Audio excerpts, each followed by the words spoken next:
Olá, e o Mexa-se está no ar. Onde estamos? Em uma escola do município de Votuporanga. Vários professores da rede municipal e vamos mostrar para vocês esse excelente trabalho que está sendo desenvolvido agora na pandemia para os estudantes da rede municipal de ensino de Votuporanga. Quem vai estar falando com a gente nesse primeiro momento é o professor Anderson, é assessor pedagógico aqui do município de Votuporanga. Anderson, desde a pandemia deu aquela parada, o que vocês pensaram? Como vamos levar as aulas de educação física para os nossos alunos? Exatamente, né? A pandemia trouxe uma série de desafios para a área da educação. E a educação física, nesse contexto todo, né, foi um grande desafio pensar qual que era o formato de aulas ideal para chegar agora para as crianças que estavam em casa, né? Então, lá no início de maio, a gente começou com a elaboração, a constituição de uma comissão de professores na rede municipal de vários segmentos. A professora Tatiane, ela representou o grupo de educação física e ela fez, por meio de um grupo que a gente tem de professores, fez um diálogo para a gente planejar coletivamente as aulas, planejar essas aulas, chegar até os alunos em casa, praticar as atividades de educação física. Anderson, então toda aula que chega até o aluno em sua casa, ela é toda estruturada, toda pensada em cima de diretrizes. Explica para o pessoal que está em casa entender um pouquinho melhor. Na área de educação básica, nós temos a BNCC, que é um documento aí publicado de 2017. Nele traz o que as crianças da educação básica, os alunos devem aprender no Brasil. E a gente se pauta nesse documento e também no currículo paulista, para escolher as unidades temáticas, os objetos de conhecimento e pensar na habilidade que o aluno precisa desenvolver. Dentre das habilidades temáticas a gente tem as danças, os esportes, as práticas de aventura, jogos e brincadeiras, a ginástica. Então a gente faz essa escolha, planeja, os professores encaminham sugestões de aulas, é passado por um filtro e depois a gente dispara para as escolas para o professor. Os pais, na verdade, eles buscam a atividade impressa na escola e também nós temos as videoaulas que são gravadas pelos professores. Então, o aluno que tem acesso à rede, à internet, vocês disponibilizam então esses vídeos dessas atividades, mas ao mesmo tempo aquele que não tem essa oportunidade vem até a escola, adquire um material todo detalhado com a atividade, não deixa de fazer a aula, é isso mesmo? Não, sempre chega a orientação na casa da criança, Então lá tem a folha da atividade com o passo a passo. Aí o pai realiza as atividades, a família, caso for criança menor, As crianças maiores também, as atividades são autoexplicativas, ele consegue ler e compreender e realizar as atividades. Professor, explica melhor para quem está em casa como que funciona essa logística, Como que vocês levam essas aulas então aí para os estudantes em casa? Bom, nós trabalhamos em grupo. Todo o nosso trabalho ele é feito de forma coletiva. Eu fui nomeada pelo grupo como a representante do grupo de educação física e o meu trabalho nada mais é do que filtrar e trabalhar coletivamente com os demais professores da nossa área. Então, como o Anderson disse, a gente trabalha pautado em cima da BNCC. E aí eu e ele, a gente propõe qual vai ser a unidade temática que a gente quer que seja trabalhada em determinado momento. E aí a gente tem um grupo de WhatsApp, onde todos os professores estão. E por meio desse grupo a gente fala, olha, dessa vez nós vamos trabalhar 15 dias de atividade de dança, por exemplo.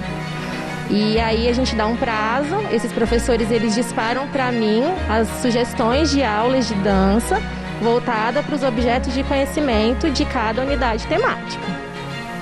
E aí eu faço primeiro um filtro dessas atividades que eu recebo, porque a gente tem que pensar nesse período em tudo. A gente tem que pensar no material que vai ser utilizado, ou até mesmo no material que não vai ter, porque em casa não se tem tudo. A gente tem que pensar no espaço que a criança tem em casa. A gente tem que pensar quem vai ministrar essa atividade com a criança, porque às vezes a criança maiorzinha consegue fazer sozinho, mas o menorzinho não. Lembrando que a gente atende desde a educação infantil, então a gente tem atividades do maternal 2 até o 9º ano. Então a gente tem que pensar em todas essas questões antes de preparar uma aula. E aí eu faço esse filtro das aulas, devolvo para eles fazem uma votação e aí através dessa votação a gente seleciona qual a aula que vai ser disparada naquela semana. Tati, são quantos professores que vocês têm na rede no momento de educação física, nesse grupo então que participa? Aproximadamente uns 28 participando agora. Então 28 professores dando ideias. Sim. E aí filtrar essas ideias para depois então vocês combinarem essas gravações. Sim, aí a gente filtra a aula, eles fazem a votação, escolhemos. Então vai ser determinada a aula. Aí eu faço toda uma logística dessa aula para que ela seja tanto... o pai que estiver em casa, ele vai tanto, se ele ver o vídeo, ele vai conseguir fazer a aula com o filho, e se ele ler a aula, ele também vai conseguir fazer a aula com o filho. Aí a gente dispara no grupo quem tem interesse em fazer as gravações. Essas gravações, elas são caseiras, a gente usa material próprio, tem professor que grava em casa, sozinho. Às vezes a gente faz algumas gravações em grupos. E aí a gente faz essa gravação, faz uma edição e toda segunda-feira eu disparo para eles a aula. Então essa aula ela vai em imagem, em PDF e em vídeo, em grupos de WhatsApp que as escolas têm. Cada escola, cada sala de aula tem um grupo de WhatsApp. E também tem a folha impressa que a família busca na escola para poder fazer atividade em casa. A gente vai conversar um pouquinho com cada um deles para ver o que eles desenvolvem, qual foi a receptividade dos pais, né? Porque foi algo totalmente aí inovador, né? Diante da nossa atualidade. Tati, como que foi lá no começo a receptividade dessas atividades online, tanto pelas crianças quanto pelos pais? O que você percebeu, né? Porque presencialmente é uma coisa e a distância?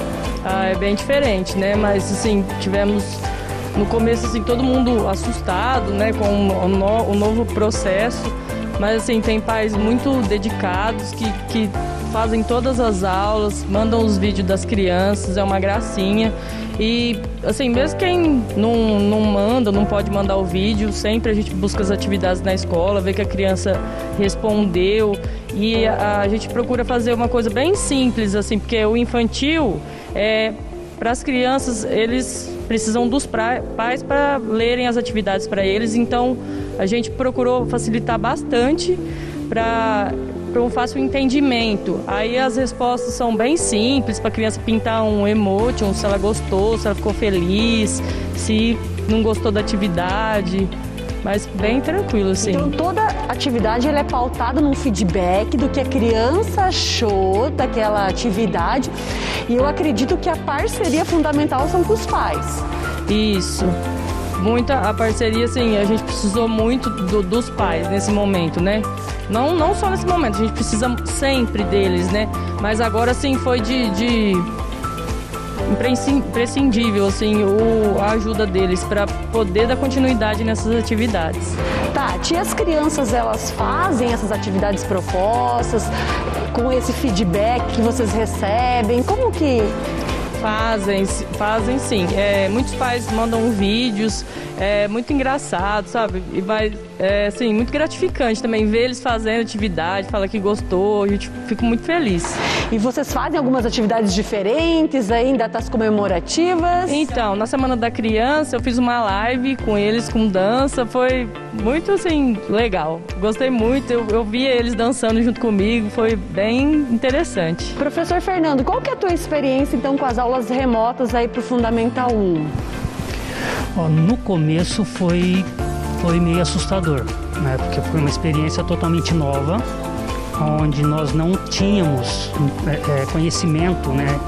E não sabíamos até onde ia essa pandemia.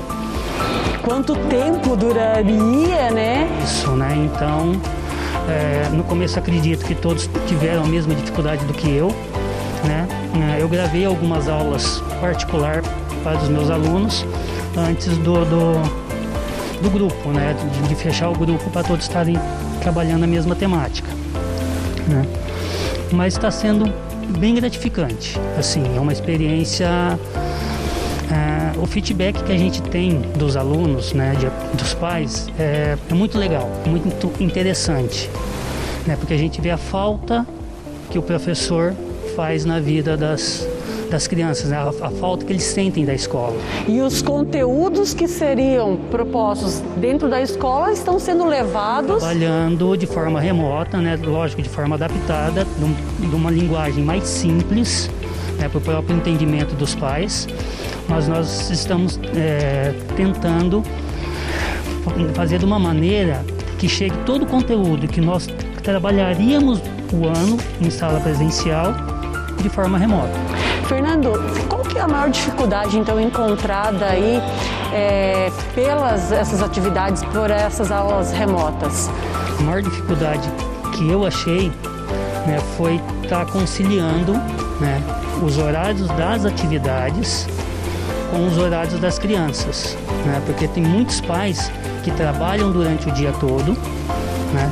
E só vão poder postar essas atividades ou entrar em contato com nós depois das 6 da tarde. Eu mesmo já respondi várias aulas, mesmo no particular, 10 horas da noite. E o pai quer ter esse feedback imediato, né? Quer.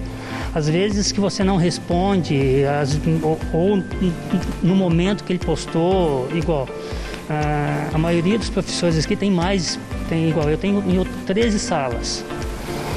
Então seriam 13 grupos de WhatsApp para monitorar. Isso, fora os particulares que eles mandam no particular da gente, né?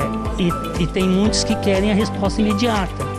Às vezes você está atendendo outra sala, aí vem a cobrança em cima da gente, só que muitos não entendem que nós não somos professores só daquela sala de aula, nós somos professores de uma série de salas diferentes, numa mesma escola ou em escolas diferentes.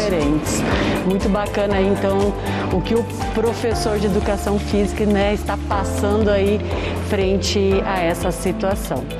E agora, para a gente estar concluindo esse bate-papo, vamos conversar com o professor da Torre. Então, são com crianças um pouquinho aí maiores do Fundamental 2. Professor, e como é que estão sendo aí as atividades, então, a receptividade dessas crianças aí do Fundamental 2? Então, no começo foi bem difícil, assim, até os professores se adaptarem, os alunos se adaptarem. Aí deu uma melhoradinha, depois também comecei a fazer quiz com eles. Como são alunos maiores, aí a devolutiva ficou bem mais rápida e bem mais fácil.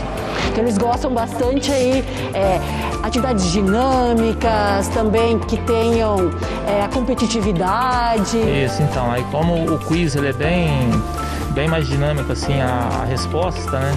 Ficou bem melhor para trabalhar, assim. Então teve uma devolutiva bem alta, assim. Então vocês têm aulas teóricas, aulas práticas? Isso. Aí, como já foi dito antes, essas aulas práticas, a gente tem que dar uma adaptada também para a realidade do aluno, né? O que ele tem em casa, o que dá para usar de material para ele poder fazer a aula. Porque principalmente então no Fundamental 2 vocês se embasam bastante dentro dos esportes. Isso, eu gosto mais de trabalhar essa área esportiva. Então quando é algum assunto que eu vejo que ele não vai conseguir ter esse material disponível na casa dele, aí eu mando questionários, aí em cima dos quiz aí para eles ter um pouco de informação sobre alguns esportes aí que eles talvez até não teriam na prática, né? Então, uma atividade mais prazerosa, que vai despertar, então, mais interesse e, consequentemente, ele está filtrando um pouco mais o conteúdo proposto. Isso, aí dá para ele conhecer um pouco das regras, dá para conhecer outros esportes e fica bem, eu acho que fica bem dinâmico, assim, dá para um entendimento até legal, assim, para eles. E nos próximos programas a gente vai convocar, então, a molecada que está em casa para se mexer.